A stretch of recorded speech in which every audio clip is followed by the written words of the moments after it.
Legacy of Queen Elizabeth II. Queen Elizabeth II, a legacy like no other. Hello and a very warm welcome to the Royal Media News channel.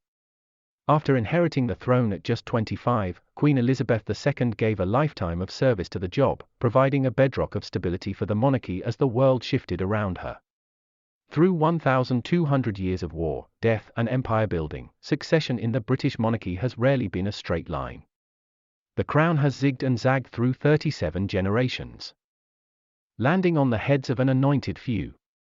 Some inherited it upon their father's final breath. Others conquered armies and murdered rivals to grab it for themselves.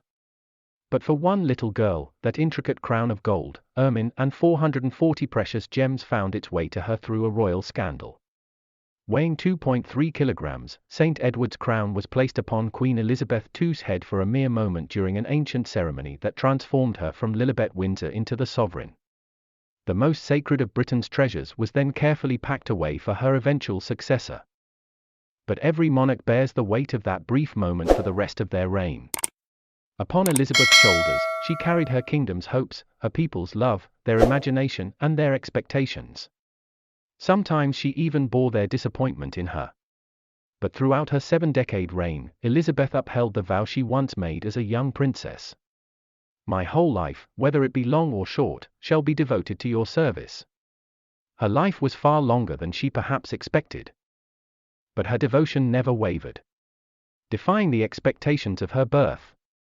Elizabeth Alexandra Mary Windsor was born on April 21, 1926, during the reign of her grandfather, King George V, the man she called Grandpapa England.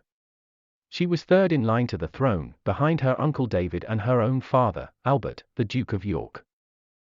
The Princess of York was then just a decorative object in the House of Windsor, one that would gather dust and obsolescence when her uncle and father produced prized male heirs. Even as a minor royal, there was something about little Elizabeth.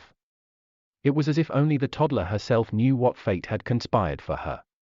She has an air of authority and reflectiveness astonishing in an infant, Winston Churchill said of the 2-year-old Elizabeth, describing her as a character. Decades later, when he was 77 and she was 25, Churchill was the first of 13 prime ministers to serve under Elizabeth. Forbidden love would change her destiny. When King George V died in 1936, the charming David took the throne as King Edward VIII, only to renounce it within a year to marry his lover, American divorcee Wallis Simpson. His decision to choose love over the crown plunged the monarchy into crisis. He abdicated, and Albert was proclaimed King George VI. 10-year-old Elizabeth, dubbed Lilibet by her family, was suddenly heir presumptive to the throne. It was up to the quiet Albert and his dutiful daughter to save the crown. 15 years later, Lilibet would become Her Majesty, but not before she fell in love, survived a war and endured a great loss. Elizabeth once described her ascension as very sudden, but she had been training for the role most of her life. Under the watch of private tutors, the princess studied everything from geopolitics and constitutional history to religion, law and languages. She read official papers with her father and met informally with heads of state. Raised in a loving and private family called We Four by their father, Elizabeth and her younger sister Margaret also found time for play. Lilibet is my pride, Margaret is my joy, King George would often say of his solemn heir and rebellious spare. They rode horses and kept pets, including the first of more than 30 corgis Elizabeth would own in her lifetime. Elizabeth was 13 in 1939, when World War II broke out and the shadow of Nazism fell over Europe. Her mother, the former Elisabeth Bosleon, was determined to keep the family in Buckingham Palace as German bombs rained down on London, declaring, "The children won't go without me. I won't leave without the king, and the king will never leave." As the war intensified, however, the sisters were evacuated to Windsor Castle. The following year, at 14, Elizabeth made her first radio broadcast. "We know from experience what it means to be away from those we love most of all," the princess said, in a message of hope for the children of Britain who had been evacuated and separated from their families. In 1947, 21-year-old Elizabeth married the man she had been smitten with for years, Greek-born British naval officer Philip Mountbatten, a distant cousin. They had first met at a wedding in 1934 when Elizabeth was just 8. But it wasn't until 1939, when she was 13 and he 18, that the first flames of romance were kindled.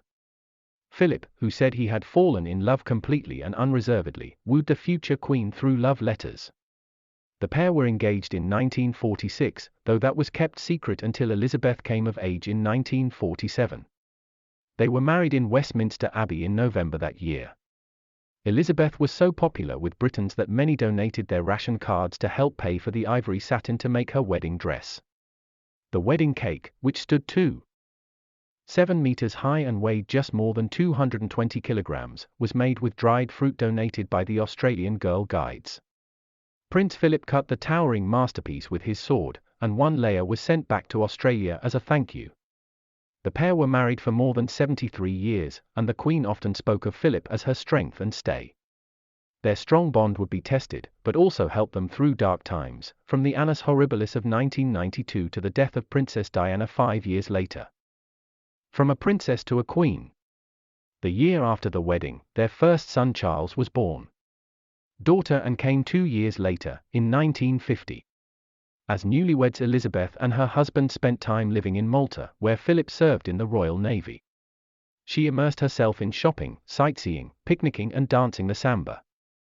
But Elizabeth's time as a naval wife, perhaps the closest she would ever come to an ordinary life, was cut short in 1952. Elizabeth was more than 7,000 kilometers from home when she, as the story goes, went up a tree a princess, and came down a queen. She and Prince Philip were in Kenya at the Treetops Hotel, beginning a 5-month tour of Africa and Australia. She spent the day capturing cine films of elephants before returning to her cabin high in the trees. That night King George VI, whose health had been failing, died in his sleep of lung cancer. The news took some hours to reach her remote location, and it was Philip who eventually told her she was now queen. She is said to have reacted stoically and with grace, putting aside her sadness to write letters apologizing for cancelling the rest of her tour. Days later in London, she spoke to the thousands of people who turned out for her proclamation. "My heart is too full for me to say more to you today other than I shall always work, as my father did throughout his reign, to advance the happiness and prosperity of my peoples, spread as they are all the world over," she said. And work she did. She came to the throne as a 25-year-old mother of 2, and gave a lifetime of service to the job. What do you have to say about this? Leave your thoughts in the comments below and don't forget to like and subscribe to our channel for a continuation of the Legacy series. Thank you for watching and see you later.